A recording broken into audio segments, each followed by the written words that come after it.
So let's talk about just with your crazy schedule and everything, the demands of being Machine Gun Kelly.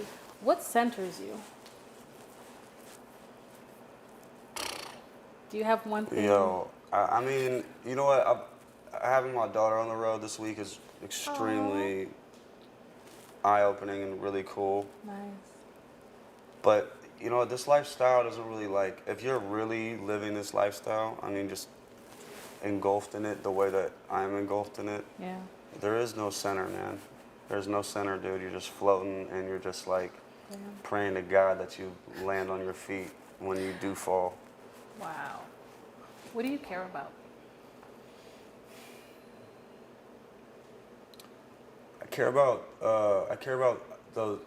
those fans who still like need my music, or just need music. Period. The ones who are like, I care about fans, like fans. I care about fans, and like this is not to be confused with the person that requires a picture for them to like you. Yeah. I'm talking about the fans who don't need anything but a great show and a great album and some great lyrics, great song, great major or minor chords on the record to give them some chills. I mean, a true fan, that's what I care about. But other than that, dude, I don't care about too much no more, man. So there's a surprising fact that maybe a lot of you don't know, which I thought was freaking so awesome, that you were the first rap artist to win at the Apollo. Very, very like big accomplishment that's to amazing. my career. Like as far as like personally, that's probably like my most favorite accomplishment. How did that feel? Like something you did something that I'm just saying no other artist has done. No rap artist has done. It hit me at the time. It was like anything is possible. Wow. When I won that first, after I left there, I mean, on that ride back from New York to Cleveland, I probably felt like, you know, tomorrow is the Grammys, the day after the Academy Awards, and the day after that is, I love that. you know what I mean, Lifetime Achievement Award. I like when I won that, I was like, I'm gonna be a superstar. But you are. Well, trying, yeah. Wow. So, that was. I need to remind myself of that more because that wasn't supposed to happen. Like that wasn't supposed to happen, Wow. and I wasn't even all the way together as far as like my demeanor, dancer, my outfit, my everything. Like I wasn't even together, right? Like to where I was like. Whereas now it's like if I walked down there, I'd be like, how dare you not give me first place? But back then, I look at myself, I'm like, I can't even believe they let you win the competition. But it was just meant to happen because it was really cool. Everybody has their moment where they're like, this is what I'm supposed to be doing. Did you feel like that was yours? That was it. That was yours. Let's talk about, just kind of go back to Black Flag. You said, this project is dedicated to love because for my entire life, it has been taken from me.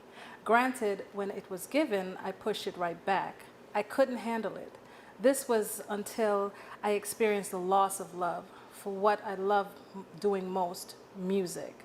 That was the one thing worth fighting for, even more than the love of my father. I found that love again, and I plan on never surrendering it.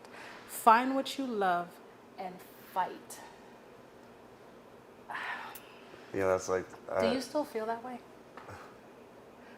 Because when I heard that, I'm like, I don't know this dude, but I want to get to know this dude. Like, like something like that. That just encompasses so much to me when I read it and I hear it. I haven't read that since I put it out, and that's like crazy to hear that. But I don't know what type of mood I was in when I wrote that, but that was like, I wish I like,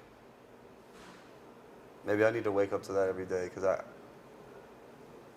man, I'm telling you, sometimes the fight just dims in you and you just want to stop, dude. That's really, really cool to hear that. I don't know, man. Maybe I had this interview for a reason. You know what I mean? This is a very important and crucial part in my career. This is that point where it's like the second album is on the way. Yeah. This is a people are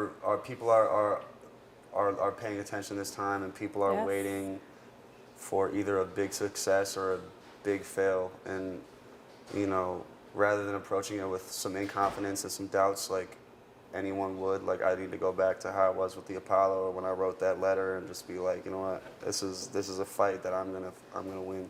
And I love this, the fact that you said, you know, find what you love On and fight. fight. I love that.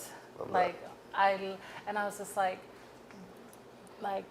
for me in my life, that resonates with me so much, because this for me has been a hard battle. You know, being female, starting your own show, like, producing it, putting it all together, getting people to, and it's like to get what I'm trying to do is hard, no matter what arena you're in, and having that message come across to be like, okay, I get it, because I feel like there's so much rah-rah, there's so much turn up, like that's not me, and I just feel like, okay, can we get back to what it's about? I haven't had an interview like this in a minute. You know what I mean? Yeah, this is where it's at. You don't need strippers, you don't need flashing lights, you don't need any of that. No. It's something special to be a journalist and to be able to connect with the artists and get them to say. I mean, I've talked about the Apollo a million times. I've never talked about it in the light that I talked about it today, right? Like, because like that, whatever it was, the way you presented it to me was like, took me right back to being like 18 years old or 19 years old, however old I was when I did that. 19. No, 18. I was 18. It was like February when I went to the trial. Yeah. So I was 18 years old. And like it just took me back to like how at that point there was no way I wasn't becoming the biggest rapper in the world. I mean, there was no, I mean, I'm talking about if you met me back then, oh my God, I was rapping, I would rap bars around you all day. You would, before you even turn those cameras on, I would have been like, excuse me, before you interviewed me, do you want to just hear me kill it? Because I can't kill it. I can do it real quick. Right. Wow. So. Well, I'm glad, because sometimes we all have to come back full circle, or sometimes be reminded of why we started, because you never want to lose yourself. You know, I interviewed Betty Who. I don't know if you're familiar with her. Betty Who. Why does that name? Betty Who. She was on tour with Katy Perry. Okay. She did that song, Somebody Loves Me, and Oh, okay. Yeah. Yeah. And we were talking, and I said, you know, what are you afraid of? And, you know, this question kind of came out of nowhere, and she didn't expect it, but she gave me the most honest answer, that she was afraid of losing herself in the machine of music, and not, you know, looking back and not saying, okay, I am proud of what I did. You know, is there a moment where you think about that? Man, no. No. I did everything the way I wanted. I mean, don't get me wrong, there's slip-ups along the way on stuff that I couldn't control. Right. Because that's just what it is. There's just, I mean, unless, you know, even if I did this totally independent, which sometimes I feel like I should. But you know what? I have done this totally independent. There is no cosign. I mean, take the label. I mean, this team. This is me. These fans. Wow. You know, you don't see me on these famous people's Instagrams like getting love. You know what I mean? When's the last time you saw one of your artists talking about go get Machine Gun Kelly's new tape? You know what I'm saying? It doesn't happen. I don't have cosigns. So like, yeah, no, I don't have no regrets. I love the way I've done it. You know why I love the way I've done it? Because my journey is still like just creeping. It's not even like this, because if it's like this, it's just so quick, and it's like people have just had too much of you, and they're like, oh, come on. Like, this is like sick, because when it happens, every single person's has been along for years for this ride. Whether you know Machine Gun Kelly's music or not, you know he's been around working his ass off, touring. You've seen his flyer in your city somewhere performing at blank tonight. You've heard the songs. You have a friend that has a MGK tattoo somewhere on their body. You don't understand them. Right. But like when that moment happens, you're gonna be like, damn man, I've been hearing about this kid for years. He finally got his moment. Because I was gonna ask you, do you feel like you're at your professional height? No, hell no. Absolutely not. 25 years old, dude. You know what I based my career off of? What? The fact that like MJ, all of them didn't even put their first album out until they were 26, 27. Wow. So all I'm doing right now is just like playing with the time until I'm 26, 27. Once it's 26, that's when I'm really gonna start putting myself like in a lockdown. You got to get this stuff done. As far as I'm concerned, I'm gonna have 2 albums on them before they even started. You know what I'm saying? I'm gonna have 2 albums. I have multiple MTV awards. all types of different, I love certificate, that. whatever. I love that. Oprah, I'm coming for you. Do you know what I'm saying? Like, as soon as I'm 26, that's when the time clock starts ticking. I love that. But I love that's that. that's when the climb starts. That's not the height. That's when the climb starts.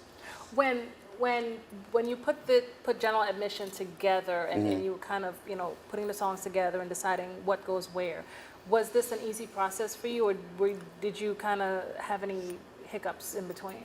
I had some really clutch last minute records that now that now looking back, if I wouldn't have had these records, it wouldn't have been as awesome of an album.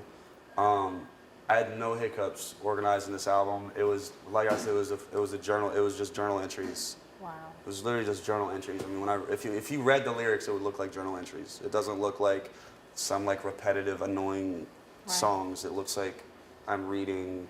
So this is personal. It is personal, definitely personal. Personal. What do you want your fans to take away from general admission?